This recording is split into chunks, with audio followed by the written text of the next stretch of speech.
गंगा तरंगरमणीय जटाकलापम गौरी निरंतर विभूषित वामभागम नारायणं प्रियमनंगमदापहारम वाराणसीपुरपतिं भज विश्वनाथम्।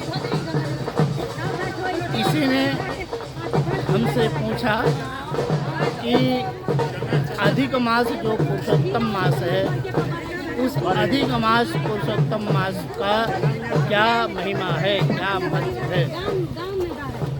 तो यह जो अधिक मास पुरुषोत्तम मास है, यह पुरुषोत्तम मास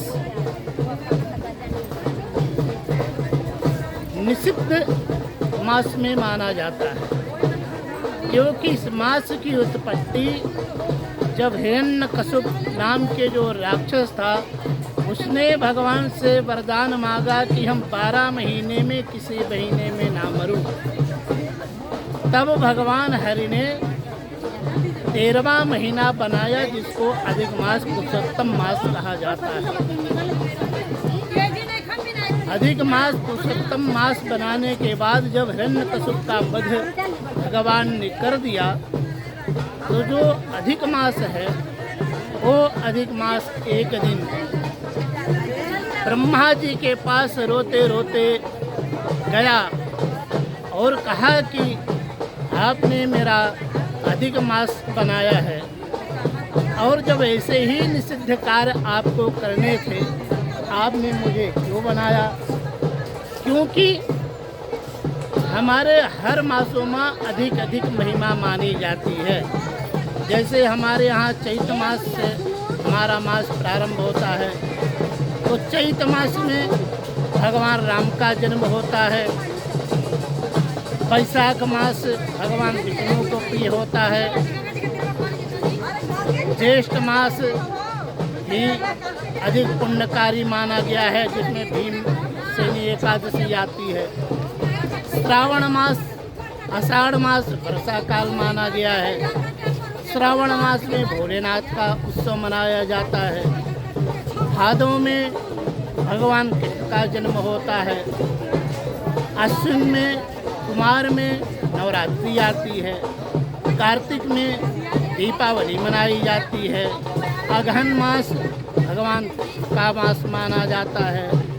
फागुन मास में होली मनाई जाती है, और फिर पुनः चैत में नवरात्रि आ जाती है। तो अधिक मास ने कहा कि जब सारे मास में उत्सव होते हैं, तो फिर हमारे मास में क्यों उत्सव नहीं होता है। तो ब्रह्मा जी लेकर के अधिक मास को भगवान नारायण की शरण में गए, और नारायण की शरण में जब गए तो भगवान नारायण से ब्रह्मा जी ने कहा कि आपने इसको अधिक मास के रूप में उत्पन्न किया है, पर ये तो बहुत ही हो रहा है, इसका उद्धार कीजिए।